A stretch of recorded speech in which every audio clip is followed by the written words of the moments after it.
Assalamualaikum. Hello mga ka-YouTube. Magandang tanghali sa inyong lahat at sa buong mundo. Welcome back to my channel, Roha GM. Ako nga po si Roha Manyelen. Ang gagawin naman natin sa araw na ito ay magluto tayo ng arroz caldo. Ito yung manok, 4 na hiwa. Yung bigas, 1 baso. Hinugasan ko na yan. Binabad. Ito naman yung bawang, luya, at sibuyas, at dahon ng sibuyas. So ito, maglagay na tayo ng mantika, olive oil. Lagyan na natin yung bawang.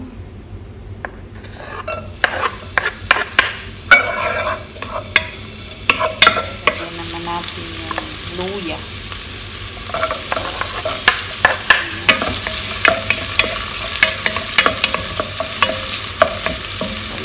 Natin yung sibuyas.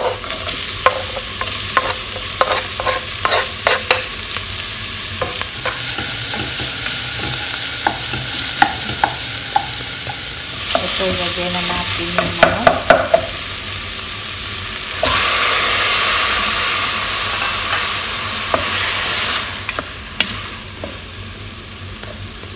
Pepper.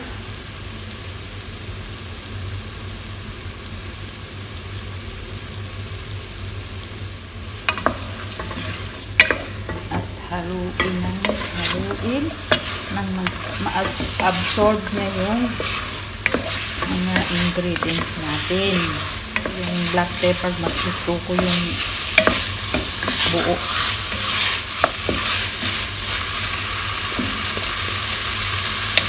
So, lagyan natin ng buo na black pepper at Maggi cubes para mas lalong masarap ang arroz caldo natin.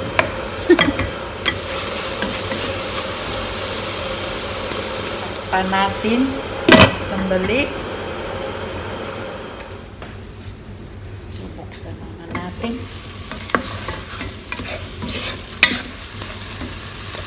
Kaya natin ng konting tubig.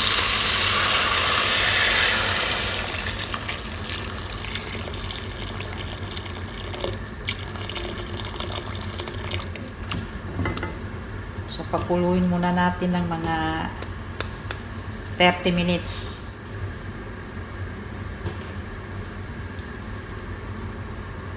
So, ito, buksan na natin yung ating manok.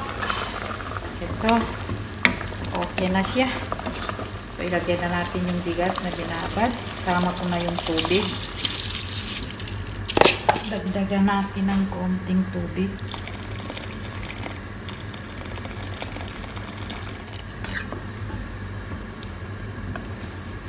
Takpan natin ulit.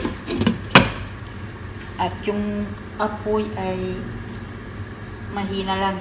Huwag masyadong malakas kasi baka masunog.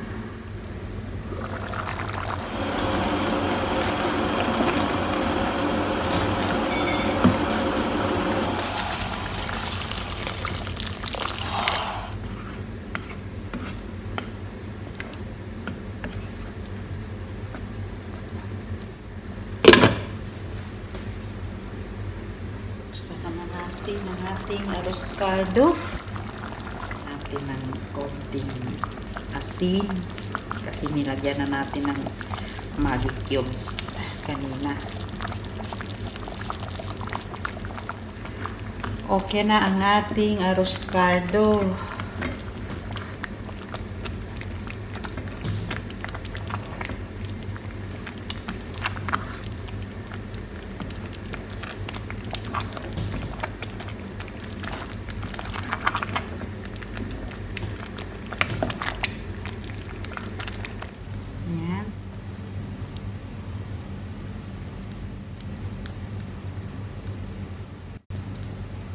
Ilagay na natin yung manok. Ayan. Ilagay na natin yung ito. Hindi ko na pinigaan ng kalamansi. Ready to serve na. Lagyan natin ng piniritong bawang para mas lalong masarap ang arroz caldo natin. Alam kayo, option lang yan kung lalagyan ninyo ng ganyan o hindi, nasa sa inyo na yun. So ito na ang arroz caldo natin, ready to eat, ready to serve. Natapos na yung niluto nating arroz caldo. Sana nagustuhan nyo. At kung bago ka pa lang sa channel ko, mag-subscribe ka na dyan. I-click mo lang yung bell notification ng updated ka sa mga susunod pang video na gagawin ko. At maraming salamat sa inyo na sumusuporta sa Roja GM. Diyan na lang kayo at dito na lang ako sa susunod ulit.